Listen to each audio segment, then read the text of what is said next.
Kas teie peres oli ka alkohoolikuid või? Kõik need vennad, kelle ema jõi terve rases. Ei, ma saan aru ja me oleme Eestis, türa kõigil oli.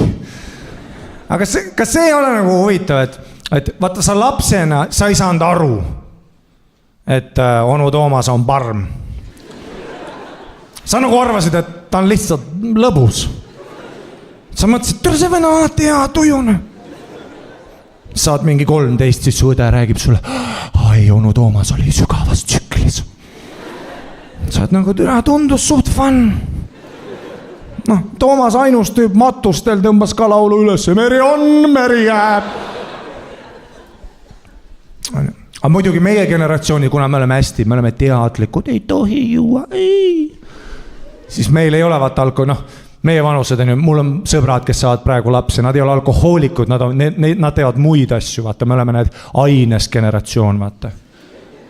No, mul on paar sõpra, kes on stonerid, teevad kanepit, on ju. Kui sul on stonerissi, see on ka nagu huvitav, on ju. Sest snäkid on kogu aeg otsas. Isa äratab öösel sind üles, et kus kõik kooksed said ära või mine peale. Issile jätnud ühtegi. Mis? Issi tahab ise ka kiikuda.